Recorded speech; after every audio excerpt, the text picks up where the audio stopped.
You are now listening to the Serious Growth Podcast with your host, Leo Costa Jr. My buddy Luke Smith is the head coach at Cal State, the head wrestling coach. Oh, okay. And, so I keep promising it. I keep promising him that I'm going to come up to a wrestling match and see them, but yeah, it's hard with the kids and Yeah. No, I've been doing this trip back and forth to LA now for quite a few times. I went to Cal Poly Pomona. My son played at Cal State Fullerton baseball. So that trip is just like, I could do it with my eyes closed probably, Are you still building? Well, yes, but not like I did back in the heyday. I always have a stated goal for something. And my stated goal now is I just turned 66 in May. I see you're born in May 27th. Yes, sir. Yes. And so my stated goal now, because I'm still competitive, but I don't want to get on stage, is I want to redefine my age, going forward. I just want to see what the body's capable of. Yeah. And I have to tell you, it's pretty interesting what it's capable of, but like anything else that's worth something, it just doesn't happen. There's a lot of stuff that you have to do on a consistent basis. I'm sure you understand this as an athlete, and especially as a wrestler, which leads me into, we're live, we're on now, but leads me into this. I noticed that you were a wrestler. Yeah. And, one of the sports that I got into was football originally. And the reason I got into football and the position that I played is because it was really hard. I've learned some things about my personality trait that I'm drawn to things that are very difficult to accomplish. On top of that, I think I'm a narcissist, and I'm okay with it. And so I look at your bio here, and a wrestler. My son was a wrestler. I know that is damn hard. I think that's one of the hardest sports that you can play. What is it like? The rounds are what, 3-4 minutes, but they're like, 3-2-2 in college. Yeah, and there's been some comparison to how that translates to a regular like a football game in terms of time and your energy spent. So I see that. So that tells me, you must have a strong mindset to be a competitive wrestler, I'm guessing. Watching my kid do this. Well, I played football in high school. I started playing football in the 5th grade. Played football and wrestled all the way up until 12th grade, and then wrestled for 3 years in college. Yeah. My father was a college football player. He was a high school wrestler. He took me to all the football games when I was, too young to even really pay attention or care. But like I would bring my army men and sit and stage, and then, but I continued to go, and eventually, I grew to love it. I mean, certainly, you look at some of the world-class wrestlers, and I mean, for me, I was a pretty tough kid. I wasn't a highly skilled technical wrestler, but I was just kind of a tough, hard-nosed kid in that way. And some of these elite guys, the way they push their bodies and the things that they're able to do is really remarkable. It is, and it's remarkable what your body's capable of doing, mind and body. That's the thing with my sport when I got into bodybuilding, because then there's another sport that was very difficult, and you have to have this mind and body mindset. To the nth degree to be able to compete at a high level. And that's what you're basically saying, like with the athletes, these elite athletes. It's pretty amazing. I've been going back and watching some of the old Arnold and Lou Ferrigno videos recently. Yeah. And the way they train with Franco Columbu and some of those old badasses, and just watching how, because I'm a gym rat. I've always been a gym rat, and just watching how they do their reps and just checking it out, man, to see what the real deals, how they maintain their physique. Do you know who a guy by the name of Tom Platz is? Have you heard about him in the Yeah, industry? Yeah. yeah, And Tom and I trained together when I wrote some training courses way back when. And one of the things that he said, which is it was a perfect, I thought, saying. He said, bodybuilding, it's we walk in the fire every single time we go into the gym. yeah, Who the hell wants to go in and put that? You're suffering all the time. And I think there's a lot of similarity between the guys that are wrestling too. I mean, you guys are dieting like we are sometimes. yeah. You're suffering. You have to play at your peak, being not at your really your best, really, because you're depleted to some degree. Is that true or not with the wrestlers? Yeah, I mean, I think wrestlers, any MMA fighters that are cutting a lot of weight to get down to because the theory being that, if you weigh more and then cut down, you're actually a bigger guy fighting a smaller guy, right? Um, Yeah. uh, and so you cut all this weight and then you weigh in and then you rehydrate and like I wasn't a very good weight cutter. I cut weight one. Sorry, there's apparently they're coming to get me. Um, like I had cut all this weight, I remember, and then we went to breakfast, and I was like, oh, steak and eggs. Yeah. So I ate all this steak, and then I had to wrestle a couple hours later, and all the blood in my body went right into Yeah. my stomach. I mean, and I just was like, Yeah. "Ugh." Yeah. My coach was like, from now on, you sit with me when we Yeah. go to eat. You Yeah. know? I got into I did my part of my background is training athletes. So I got into a real sports specific type of training for the athletes, and part of that was with their diet. I saw so many of the wrestlers; they just did so many things that were so bad for them, like what you're talking about in the last few days. Cutting weight, dehydrating yourself, and then that doing Wearing what you did. plastics. You don't play at the top of your game. You can't because you're abusing your body at that point.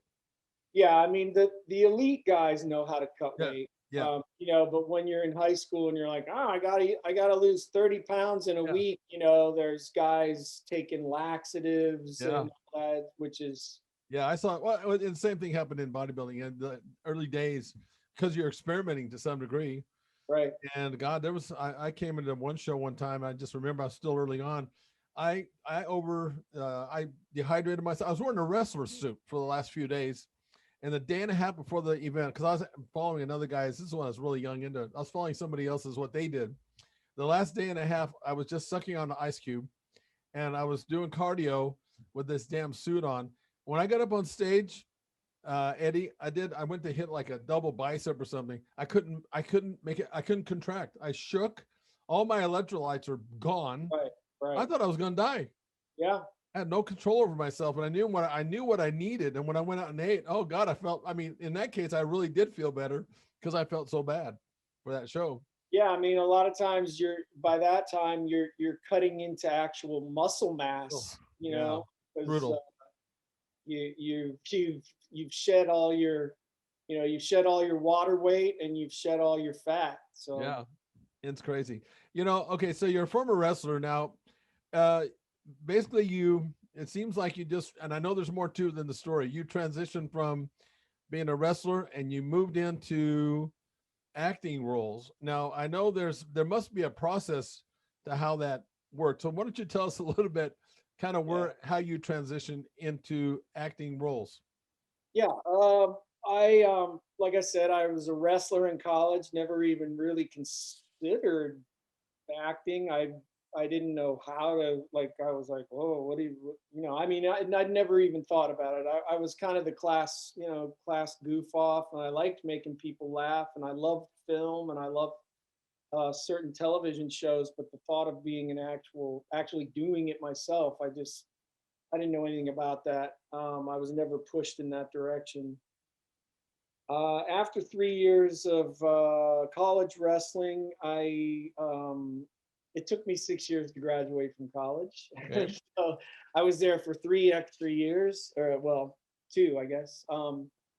And I started making friends with a lot of the people in the theater arts department, and I made friends with them, and they were doing student films and stuff like that, and they I got invited to do some little small parts in some student films that they were doing. But my uncle, who owns an insurance company out here in LA, offered me a job to come to California after I graduated and sell corporate insurance for him. Um, Even though I knew that, again, with every fiber of my being, that I was really not cut out to be an insurance salesman. It was a way to get me to California and to Los Angeles. And all I really thought about was, I'll make a bunch of money, and, who cares? I'll Yeah. learn the business, and I'll suck it up and just get it done. I also was, pretty wild.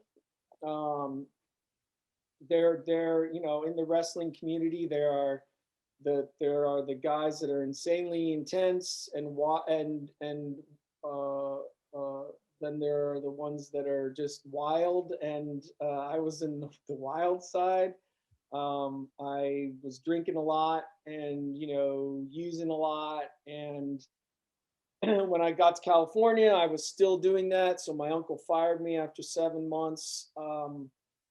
I smoked weed and played frisbee on the beach for a couple years. Was a PA off and on, production assistant, and then I think the most important thing that happened for me was I got clean and sober. Yeah. I've been clean and sober now. It'll be 21 years, January 1st, and Congrats. thank you. And because I was clean and sober, it gave me the ability to actually look into acting classes to be able to have a clear enough head to accomplish that. It was really Yeah. the first time since I was a kid that I was like drug and alcohol free. Even though I was a wrestler in college and a wrestler in high school, and I mean, in high school I was a pretty relatively outstanding wrestler and football player, but I was still sabotaging that trajectory with drugs and alcohol. Yeah. So by the time I started to, I knew that if I failed at this acting thing that I was going to try, I was going to have to go back to Ohio, Yeah. and I mean, I love Ohio, but I didn't want to go back home as a failure. So I started taking class. I studied really hard, and because I had shed this other part of my life, I had nothing else to do but go to acting class. So I went to acting class pretty much, every night that I could. Yeah. Let And me ask you this, to the root of your problem when you were drinking and all that, did you ever get into, I was addicted to cigarette smoking, never alcohol, but I have that type of personality, addictive by yeah, nature. yeah, I think the people, anyway, we have passion for what we do. And we go crazy sometimes, too right, much. yeah. So at the root of would you say that you're drinking and you're carrying on? Was it because you were unhappy about something? Was there a reason that you were sabotaging that you ever, I mean, did you go to somebody that figured this thing out with you, or how did you get to this point where you straightened out, I mean, thank you. A little of both. A lot of introspection. A lot of therapy. I went to therapy for a long time to talk about what was going on, why I was doing the self sabotaging that I was doing. I don't know. I had an ADHD when I was a kid. It made school not easy for me because I was just so easily distracted, and if I like take math for instance, if there was a subject that I just had no interest in, it would be virtually impossible for me to learn it because I just couldn't focus on it. Yeah. So I was kind of labeled, whether I was self-labeled or labeled by the outside as being dumb or whatever. And then once I took on the persona of being dumb, I began to act out. And then Yeah. once I began to act out, I was labeled a bad kid. and it just became this. And so I started drinking and using to hide, To mask, to, the to, pain. to mask and to Yeah. hide. And Yeah, interesting, huh? yeah, Yeah. I don't think, and correct me if I'm wrong in your opinion, but I don't think if you don't get to the why of what, why you acted out, and it's painful, I would imagine. Have had to do some things like that too, over relationships and a divorce, because I did the same thing, self-sabotage. I'm like, why? It was yeah, real interesting when the shrink helped identify that, and all of a sudden it's like made sense. When it made sense, it didn't make it necessarily easier to stop that behavior, but I saw it from a different perspective. Is that kind of what helped you as well, you think? I mean, I like to look at it as kind of, blaming the gun for gun violence instead of blaming the person. Yeah. But alcohol and drugs are just, they're only dangerous when you use them. Right. Like, The way you use them. Yeah. yeah. So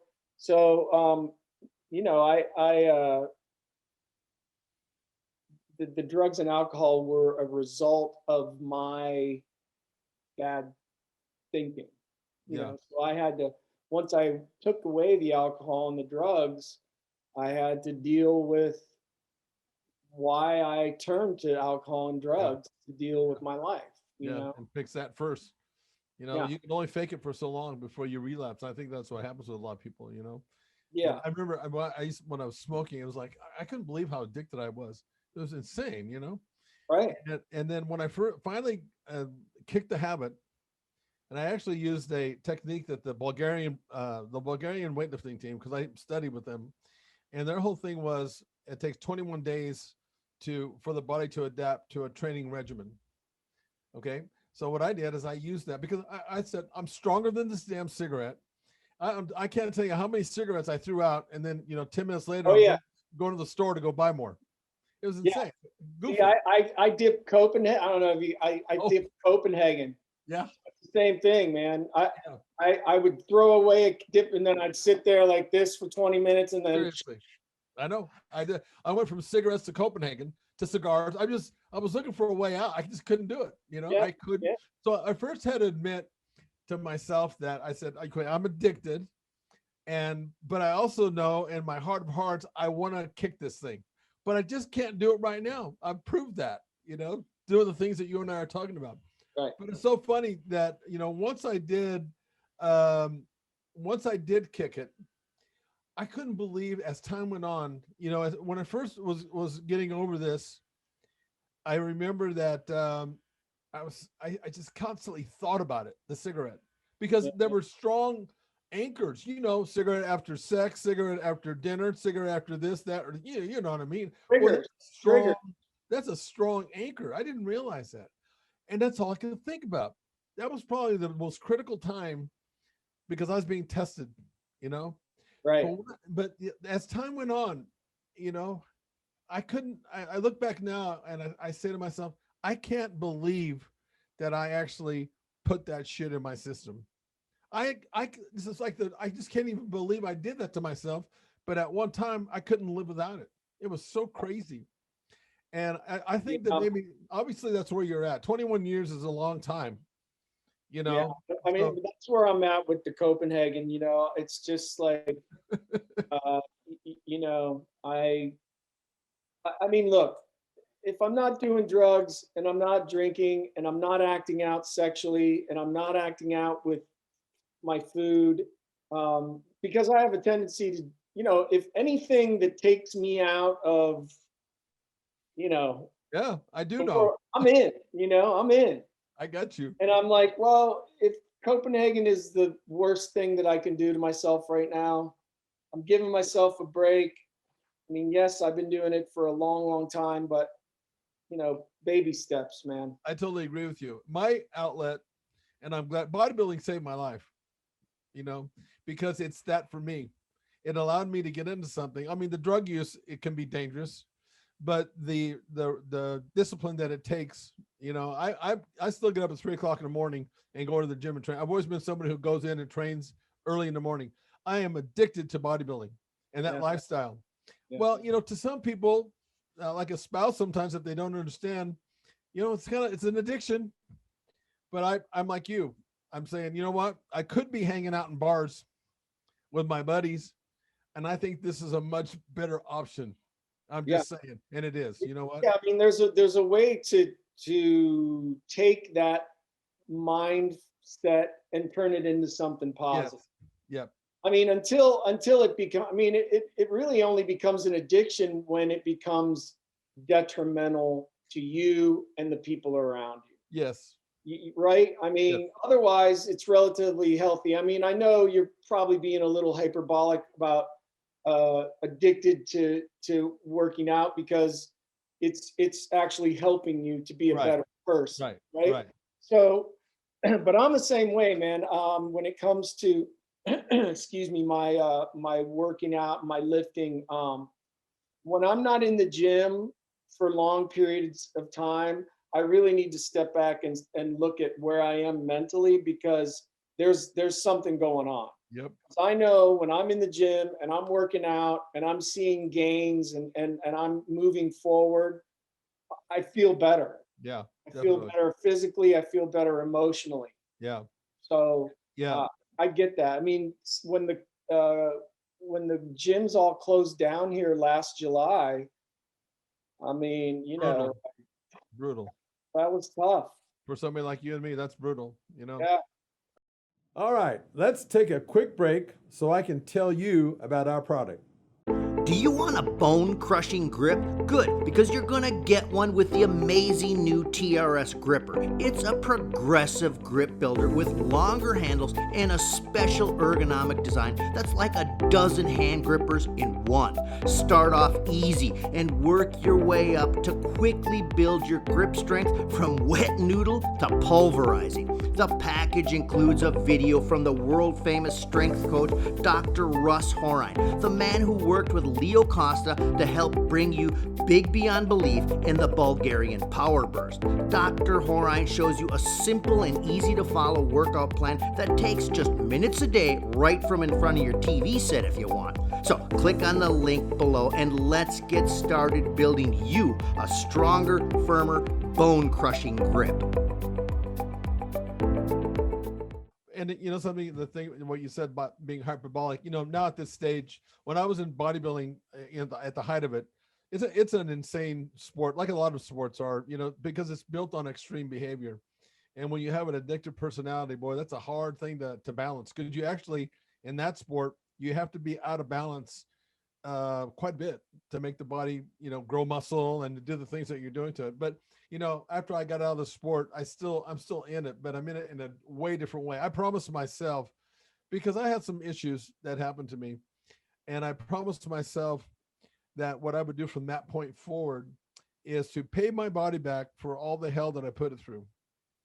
I made that promise. That was, to that. So my life, yes, I still go to the gym every morning, but it's based on now, it's pretty darn healthy compared to what potentially there's side effects of, because I get into it at a point where we're using the steroids and all that kind of stuff, because it was either to compete at that level, you either do it or you just get out of the game. And when you're a competitive person, it's hard to let that shit go. I don't know about you, but it was hard for me to let that go. I mean, and especially because it was normalized. It was like, this, how can I get like big like that guy? Oh, well, this is all you do. Right. Exactly. Is everybody else doing it? Yeah. Okay.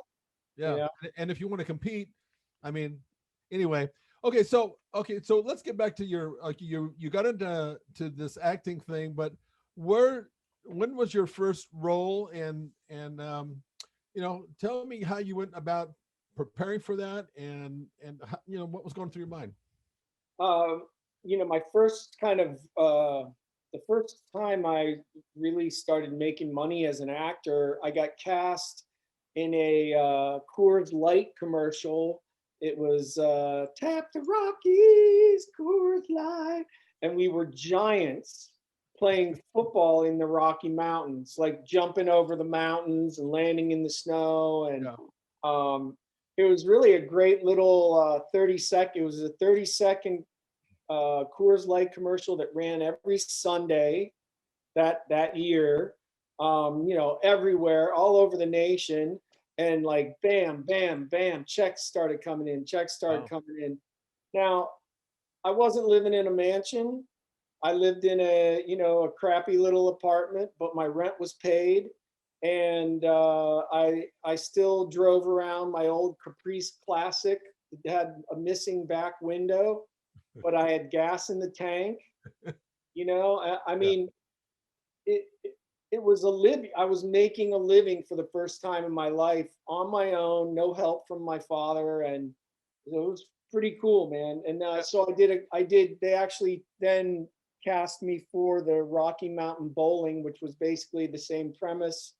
We're giants in the Rocky Mountains bowling, and then like the bowling ball, it was a gutter ball because it went down in the river and was rolling in the river, big bowling ball. And those two commercials and then the subsequent commercials that I did after that gave me enough money to stay in class, keep working. My first speaking role was on The Young and the Restless. I had gotten hip pocketed into this agency as a dancer, and I was like, whoa, wait a minute, you should not ever see me dance. So how am I in there as a dancer? And my agent was like, I slid you in under the auspices of being a dancer, and then I got an audition for Young and the Restless, and my agent was like, well, you're gonna have to dance. And I go, dude, I told you, my white boy shuffle is something that no one should ever have to witness. And he was like, just go and see how it has. So I get there, and there's, guys that are, warming up and doing all their dancing moves and stuff. And then when they came to me and they were like, okay, your turn, and I did the Spicoli from Fast Times. And I was just like, and they laughed at me, and they were like, what are you doing? And I was like, man, I don't know, but I'm having fun. And they cast me. Oh my God. They cast me. So I had my first speaking role on The Young and the Restless. It was probably like 1997. And then I did a show. My first spot on a real show was I did a guest spot on the show Ned and Stacy, which starred Deborah Messing and Thomas Hayden Church. I think I remember that. Yeah, it was called Ned and Stacy, and then I was supposed to just do one episode, and then they kept asking me back and back and back because I guess I was, I was doing a good job. Let me ask you this. I want to go back to your course, and then there's a couple of questions I have to ask along the way here. How many people tried out for your course, those auditions? I mean, the first audition I went to was in a giant warehouse. And so it was 1,000 people. So let me ask you this. Do you think it was pure luck? I mean, 1,000 people and you get picked. How many people were in the commercial? 10? Well, here's the thing. Again, the everybody there, all the guys, there were in the commercial, there were 3 guys and 2 girls.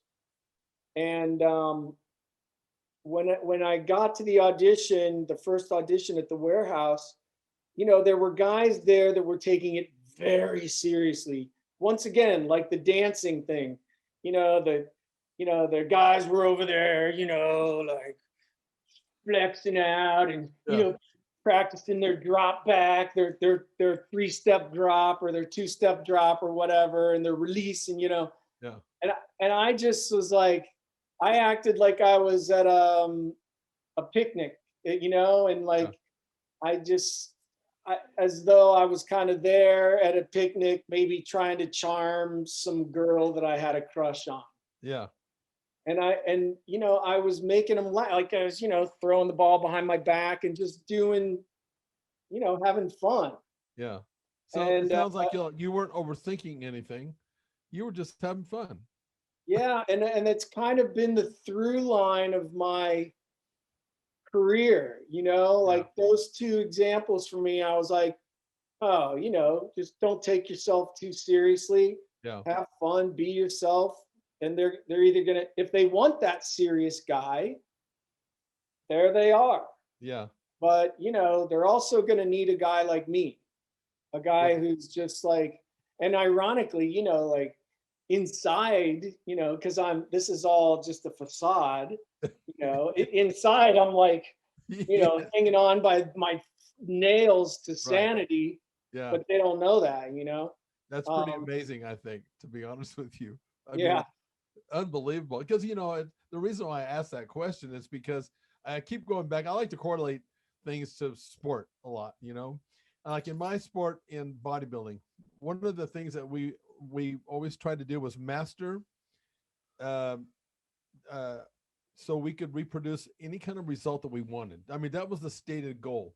If I wanted to put on muscle here or here, you're like an artist building something. And so you got to know how to use the components, the macros, all that. Right. But it's like listening to you, it's like, I mean, that was like something that just you didn't do. It was just like you went out, you tapped into something that was genius. You were just being authentic. You were being you and doing it. Like you said, the facade was not what was going on inside you. And to be able to do that in a damn audition, I applaud you, honestly, because I don't know if I could have done that, to be honest. Yeah, it's pretty ironic. I mean, for as kind of isolated as I felt, and as reticent of showing people who I was for fear that they wouldn't accept me. Yeah. I walked into a business where that is everything. Yeah, no kidding. It's like you said at the beginning, you like to kind of move into the fire, I mean, I was putting myself directly into the fire. Absolutely. You hung it, you just put with no clothes on. Yeah. I mean, that's incredible. Maybe this is just your thing, man, Yeah, I mean, it didn't set a great example for my work ethic in regards to my acting, because I was like, oh, this is easy. Yeah. This is all I got to do is show up and be myself. Wow, no problem. So I had to, and because of my ADHD, I really had to teach myself how to, learn, because you got, as your career, you either continue on, your career moves along, or you don't show up and you get You're pushed done. aside. Yeah. So I had to figure out how to, not just get by on sheer personality alone. I had to actually do some work. So when did that actually start changing for you? As you're getting bigger roles or more important roles, did that start? Is that what you mean by you had to start like changing? Because you know something, athletes that stay in the game for a long time, and this applies to you. The ones that stay there a long time, it just doesn't completely happen by accident. They got to figure stuff out to keep them relevant. I think that's what you're saying. So when did that change for you? Yeah, I mean, I was always taught by my coaches, you're never staying the same. You're either getting better or you're getting worse. Right. And I guess it really kind of changed because I was doing a lot of the Joey characters, kind of the dumb, good-looking guy, which was, again, it's pretty easy for me to do. I mean, I love comedy, so I play the drums, not well, but well enough, so I know how to keep time. And comedy, right, is about keeping time. Yeah. It's all based in that boom. I mean that boom. That's all. Yeah. There's a reason that exists, right? Yeah. So I got to a point in my career where I told my manager, I was like, look, I think I want to do other things. I feel like this is going to run itself out. Yeah. And I had planned on sticking around for a while because I enjoyed being successful and I enjoyed the money. So we decided to quit going out for those roles and only do more, like roles that were a little more serious. Yeah. And that occurred when I got cast in the show Bones, season 2 of Bones, where for the first time I was playing a competent, a police. I think I was a federal bureau. I was a bureau guy, an agent, and so that gave me like I was like, oh, I kind of always knew I could do it, but we were waiting for the business to recognize that. Yeah. And it took a little while. Yeah. But then from Bones, I got cast on this show Warehouse 13, which was, pretty, the most successful thing that I have done to this point. Let me ask you, when you're reading, you have a script, obviously, material.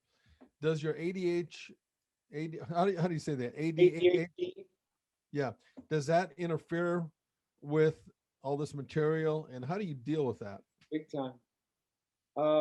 Because I mean, who wants to sit around and memorize paragraphs and paragraphs of words? Yeah.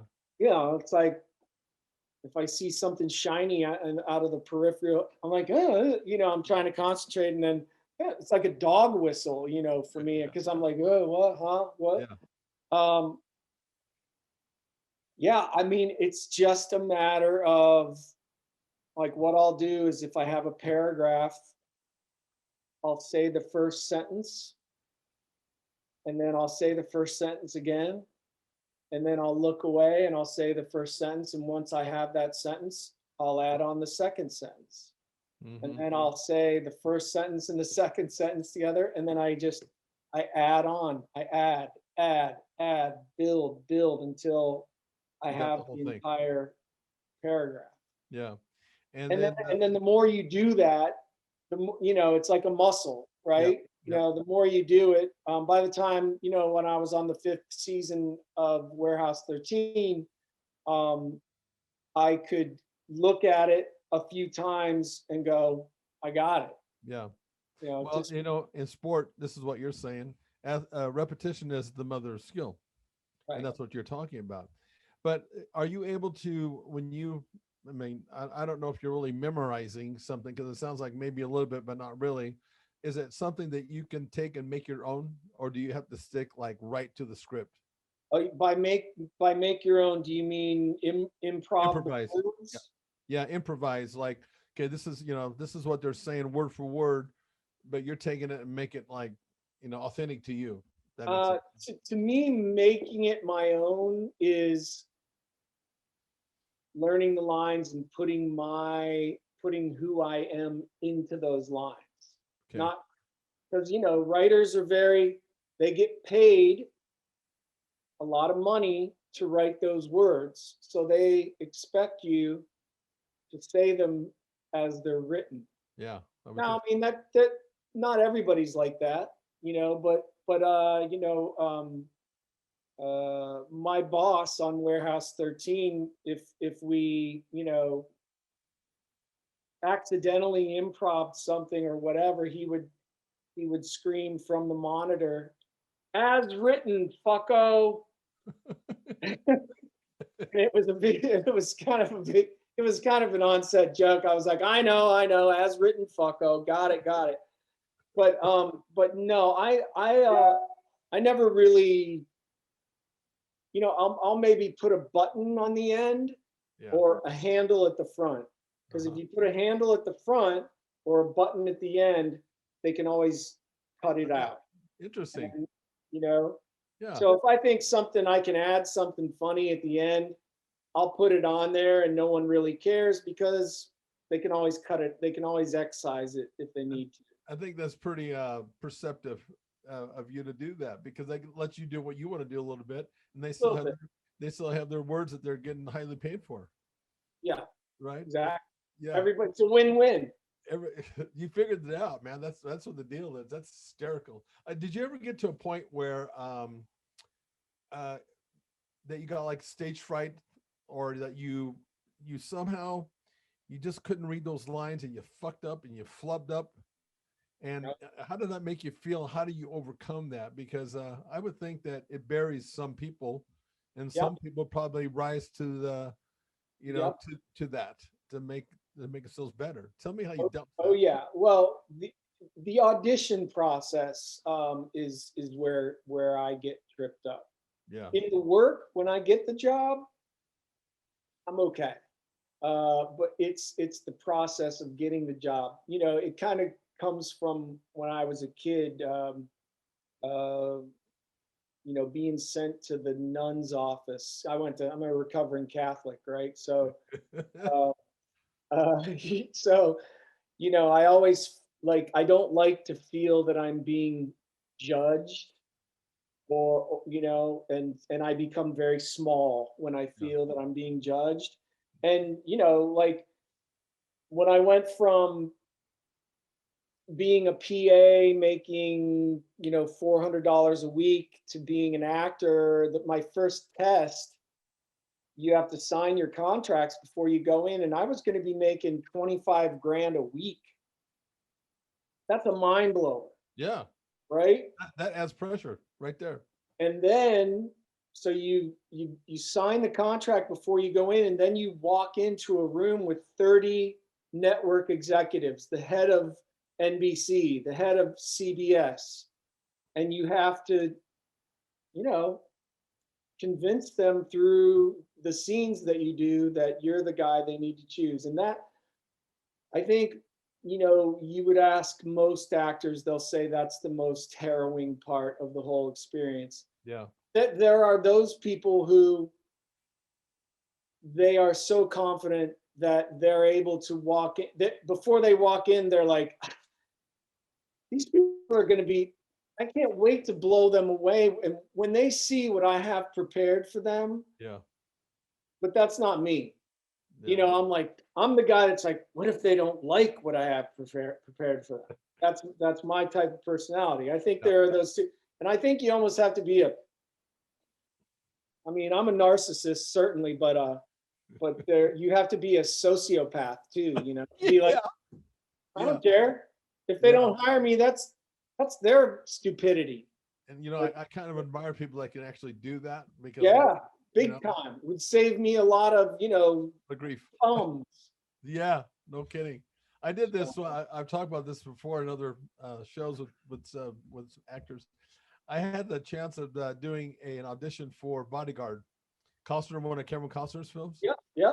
And at that time, I was like really big. He called me and said, "Hey, you want to play this little part?" So I'm thinking, how hard can this be? Fuck. He said, "I'm going to send you. It's only a few words, Eddie." And I studied my words. I was living in where I'm at now for 2 hours. I was in there studying. It was just like that long, Right. I got in there, and all of a sudden, it's like the shit started getting real. They put me in a little room, and somebody comes in, and the gal comes and she said, "Did you learn your lines?" I said, "Yeah." And when they said action, I fucking froze. I thought I wanted to be an actor until that happened. And I called Kevin. I said, "Thank you for the opportunity. I'm never doing this shit again." Because I really thought that I could do that. And I'm just amazed at how people make stuff look on screen so real. Yeah. I really am, because people say, "Well, how hard is it to read lines?" It's pretty fucking hard to do it and to make it look real. Would you agree with that? I was just talking about this with my wife yesterday. It's like there are actors who can say the words, but you don't believe them at all. Right. There are actors who say the words and they're naturally said.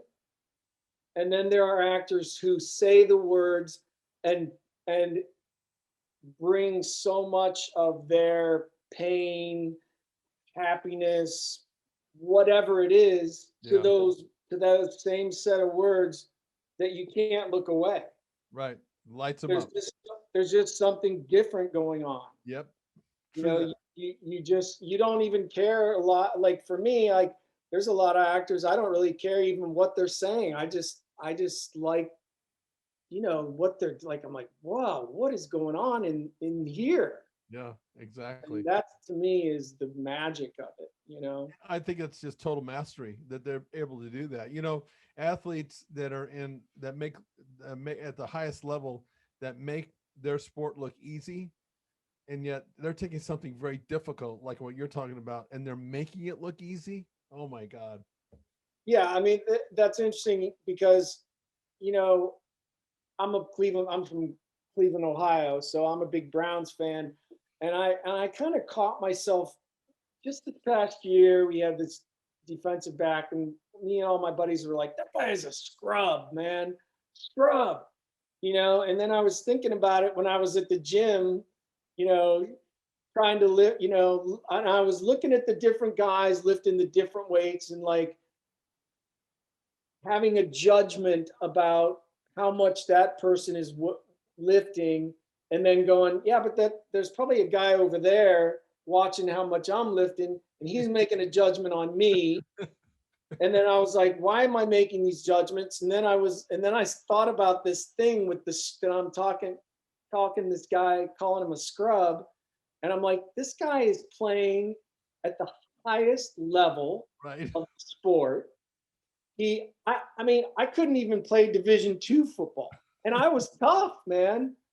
Yeah. So I'm just like, if you make it in the NFL and you sign a contract in the NFL, you're not a scrub. No, not even close to a scrub. You're just not as good as the freaking freaks Yeah. that exactly. are making it look easy, like you said. And they are freaks.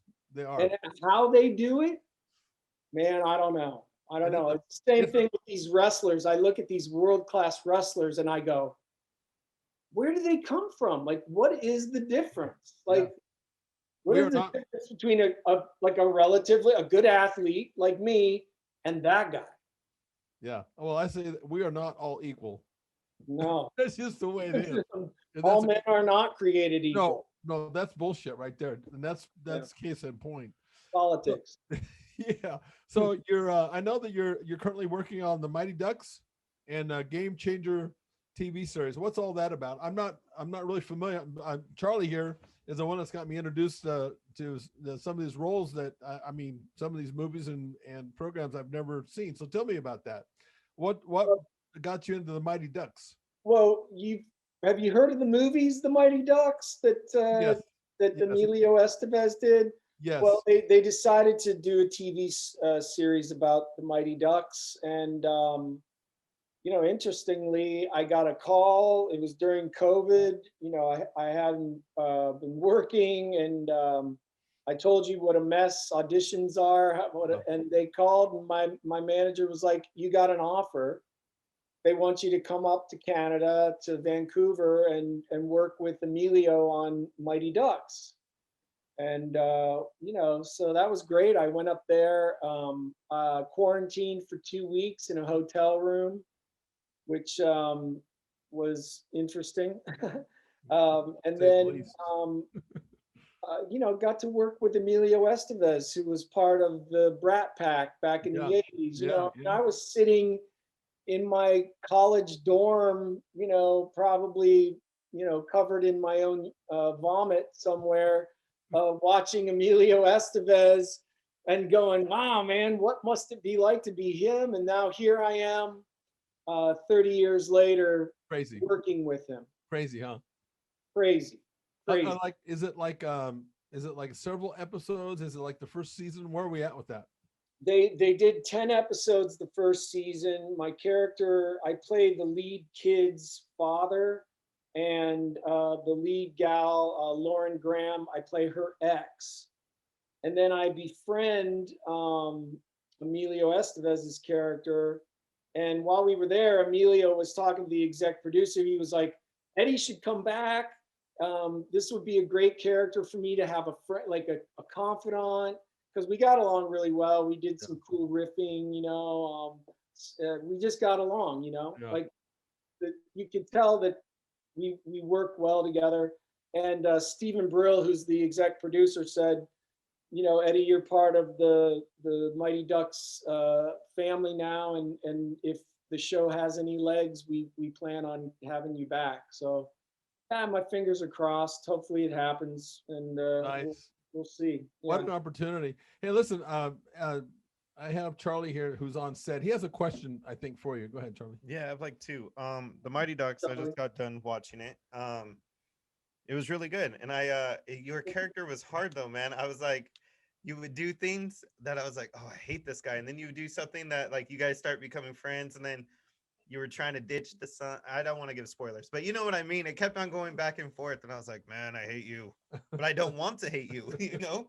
Yeah, he's he's kind of a dick because he's kind of fallen down on his duty to his son, Yeah.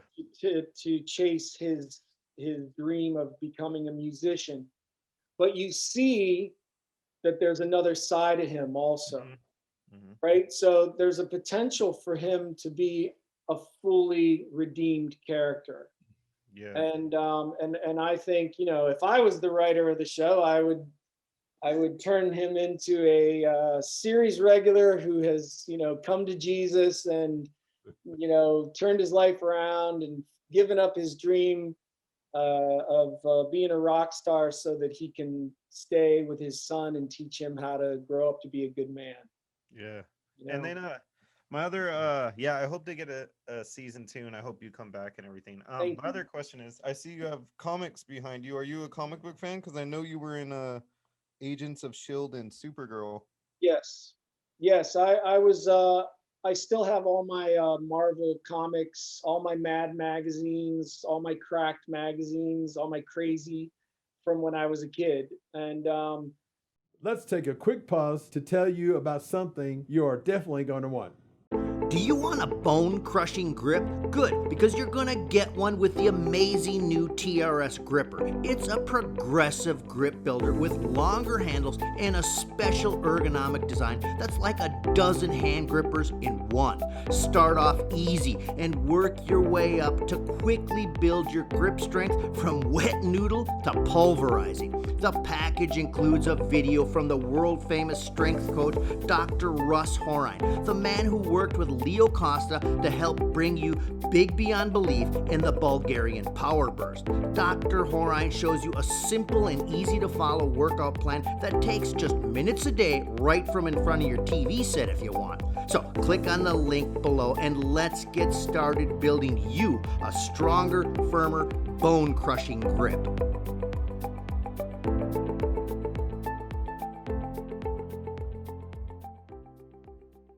when Warehouse 13 was at its peak, because I travel around and I go to these conventions, and I started buying up all the comics that I loved when I was a little kid, but that I never got, or they were just too expensive to acquire. So yeah, I in particular love the Hulk. Yeah.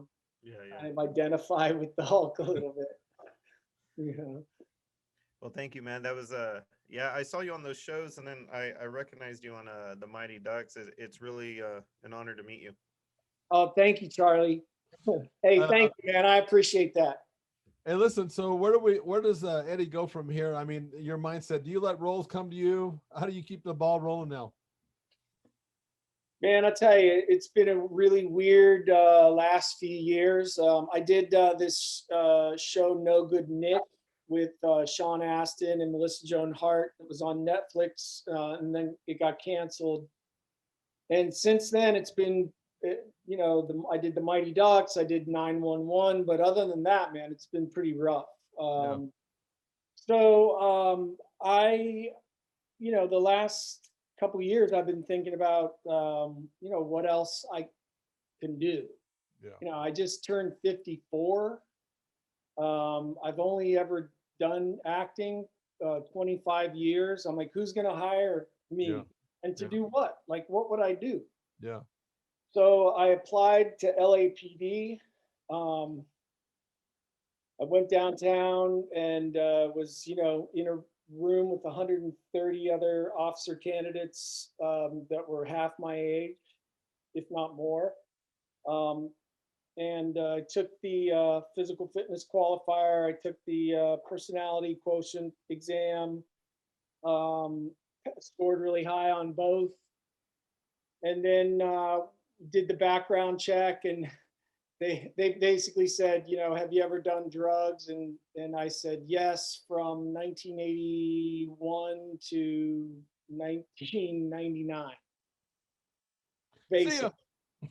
And they're like, thanks for coming in. Have a good one, man. We'll get back to you. So that didn't work out. And then, so I had been thinking about it for a while, being of service and helping other people with drugs that are struggling with drugs and alcohol. So I recently started working as a sober coach, helping people to get clean and sober. Yeah, that would be something you would definitely helping people. That's for sure. Yeah. Would you have, I'm assuming that you're going into these types of jobs. Would you say you would have passion for that because it's something you dealt with? I mean, I do. I love being able to give back, Yeah. I mean, my sobriety, without my sobriety, I would either be, in jail, in the hospital, or dead, right? Yeah. And I've already done 2 of the 3. Yeah. And so if I can, help somebody to feel less worthless, or less like I did, Yeah. I mean, I relate to it. So, and I, if I can be an example and say, look, you don't have to live that way. Yeah. Total example. First, you're talking from firsthand experience. Yes, sir. And there's no better than firsthand experience. My dad told me that a long time ago. It's hard to replace that. Albert Einstein actually said it a different way. He said, true knowledge is through your own experiences, Right. Well, you'd be somebody perfect for that. Exactly. I hope, listen, something will work out, if you wanted to, if you have the energy, I'm sure that something will work out. But I have to tell you, this has been a really good podcast. I'm really glad that you came on the show. It's your fascinating life, and you're remarkable in a lot of ways. Thank you. Back at you, man. I'm honored. I really, I admire you and all your hard work, and I know what it takes to get to your level of achievement, not only in your lifting, but in your life. So I'm honored to have been asked to be on the show. So thank you, sir. Hey, listen, if ever you want to come back and talk about anything, if you get into this, what you're getting, whatever it is, please reach out. Thank you. It's been a good podcast. Thanks. Okay, Eddie. I'll send my phone number along. Okay. And well, or if we go off the air, would you like me to just give it to you here, or how would you like me I think it'd be better if you just sent it, like wherever you sent something. You and Kara have been communicating. It's better if you just do it that way, because I'll screw that up. Okay, man. All right, Eddie. Well, you take care, man. Thanks, man. I'll see you around. All I right. appreciate it. Later, Charlie. Later, man. Bye. Thanks for listening to the Serious Growth Podcast. For more episodes like the one you just listened to, subscribe to us on your mobile podcast app and leave us a review. If you'd like to reach out, you can find us online at seriousgrowth.com. Until next time, train smart and train hard.